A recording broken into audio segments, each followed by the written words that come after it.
കൊടുങ്കാറ്റിൻ്റെ മധ്യത്തിലും ശാന്തി.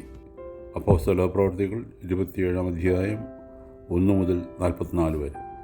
ധ്യാനത്തിനായിട്ട് 22-ാം വാക്യം. എങ്കിലും ഇപ്പോൾ ധൈര്യത്തോടിരിപ്പാൻ ഞാൻ നിങ്ങളോട് അപേക്ഷിക്കുന്നു. കപ്പലിനല്ലാതെ നിങ്ങളിൽ ആരുടെയും പ്രാണന് ഹാനി വരികയില്ല. അമേരിക്കൻ ഐക്യനാടുകളുടെ ഭാവി ത്രാസിൽ തൂങ്ങുന്ന സമയം. ചരിത്ര പ്രസിദ്ധമായ ഗെറ്റിസ്ബർഗ് സമരം തിളച്ച് മറിയുകയായിരുന്നു. പ്രസിഡന്റ് അബ്രഹാം ലിങ്കൺ വൈറ്റ് ഹൗസിൽ തനിച്ച് അങ്ങോട്ടും ഇങ്ങോട്ടും നടക്കുകയാണ്. അദ്ദേഹത്തിൻ്റെ മനസ്സിനൊരു സ്വസ്ഥതയുമില്ല. സമരരംഗത്തു നിന്നുള്ള റിപ്പോർട്ടുകൾ വൈറ്റ് ഹൗസിലേക്ക് പ്രവഹിച്ചുകൊണ്ടിരുന്നു. എല്ലാവരും കൊടും ഭീതിയിലാണ്ടിരിക്കുന്ന സമയം. ലിങ്കൺ അദ്ദേഹത്തിൻ്റെ മുറിയിൽ കയറി വാതിലടച്ച് മുട്ടിന്മേൽ നിന്നു. ഭാരമേറിയ തല തൻ്റെ കൈകളിൽ താങ്ങിക്കൊണ്ട് ഒരു ശിശുവിനെ പോലെ അദ്ദേഹം പ്രാർത്ഥിച്ചു. ആ പ്രാർത്ഥനയെപ്പറ്റി പിന്നീട് ഒരു സ്നേഹിതനോട് അദ്ദേഹം ഇപ്രകാരം പറഞ്ഞു: എനിക്ക് ചെയ്യാവുന്നതെല്ലാം ഞാൻ ചെയ്തു കഴിഞ്ഞു. അതിൻ്റെ ഫലം അവിടുത്തെ കയ്യിലാണ് എന്ന് ഞാൻ ദൈവത്തോട് പറഞ്ഞു.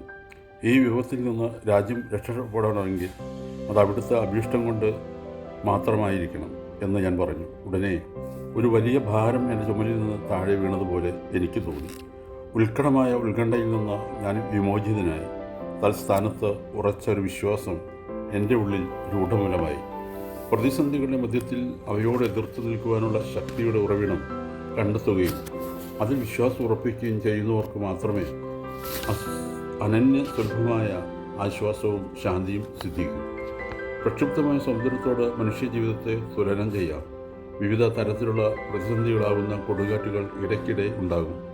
അപ്പോൾ ജീവിതസാഗരം ഇളകിമറിയുന്നു, തിരമാലകൾ ഉയരുന്നു. ഈ കടലിനെ ഒന്ന് നിശ്ചലമായി കൂടെ എന്ന് ചിലർ ചോദിച്ചേക്കാം. എന്നാൽ സൂര്യബിംബത്തെ ചുംബിക്കുവാൻ എന്നവണ്ണം ഉയരുന്ന ഓരോ തിരമാലയിലും ഓരോ സൂര്യൻ പ്രതിബിംബിക്കുന്നതായി നാം കാണുന്നു. ഇതുപോലെ ദൈവത്തെ പ്രാപിക്കുവാൻ വെമ്പൽ കൊള്ളുന്ന മനുഷ്യ ജീവിതത്തിൽ ഉണ്ടാകുന്ന പ്രതിസന്ധികളാകുന്ന തിരമാലകളിൽ ദൈവത്തിൻ്റെ പ്രതിബിംബം നമുക്ക് കാണാൻ കഴിയും.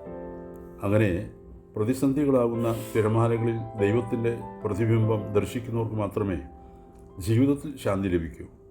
തിരമാലകളില്ലാത്ത നിശ്ചലമായ അവസ്ഥയാണ് ശാന്തിയും സമാധാനവും നൽകുന്നതെന്ന് നാം ചിന്തിച്ചേക്കാം. എന്നാൽ ദൈവം എവിടെയുണ്ടോ അവിടെ ശാന്തിയുമുണ്ട്. ഈ യാഥാർത്ഥ്യം ഗ്രഹിക്കുന്ന ഒരുവനെ ജീവിതത്തിലെ പ്രക്ഷുബ്ധമായ പ്രതിസന്ധികളിൽ ശാന്തിയുടെ മധുരോധാരമായ സന്തോഷം അനുഭവവേദ്യമായി തീരും. എബ്രഹാം ലിങ്കനെ പോലെ പ്രതിസന്ധികളെ അഭിമുഖീകരിക്കുമ്പോൾ ദൈവസന്നിധിയിൽ മുട്ടുകുത്തി ഒരു ശിശുവിനെ പോലെ പ്രാർത്ഥിക്കുവാനുള്ള വിനയമുള്ളവർക്ക് ശാന്തി ലഭിക്കുന്നു. അവരുടെ ഭാരം ചുമലിൽ നിന്ന് ഊർന്നു വീഴും. ഭാരം നീങ്ങുക എന്ന് പറഞ്ഞാൽ പ്രതിസന്ധികൾ നീങ്ങുക എന്നല്ല അതിൻ്റെ അർത്ഥം. ദൈവത്തിൻ്റെ അഭീഷ്ടത്തിന് നമ്മെയും നമ്മുടെ പ്രതിസന്ധികളെയും സമീപിക്കുമ്പോൾ ഉണ്ടാകുന്ന മാനസികമായ ഭാരമില്ലായ്മ അനുഭവപ്പെടുമെന്നത്രേ അതിൻ്റെ സാരം. ഓർക്കണമേ, വിശ്വാസശക്തി അത്ഭുതങ്ങൾ പുറപ്പെടുവിക്കുന്നു. 55-ാം സങ്കീർത്തനം 22-ാം വാക്യം. നിന്റെ ഭാരം യഹോവയുടെ മേൽ വെച്ചുകൊള്ളുക, അവൻ നിന്നെ പുലർത്തും. നീതിമാൻ കുലുങ്ങിപ്പോകുവാൻ അവൻ ഒരു നാളും സമ്മതിക്കുകയില്ല. ദൈവം അനുഗ്രഹിക്കട്ടെ.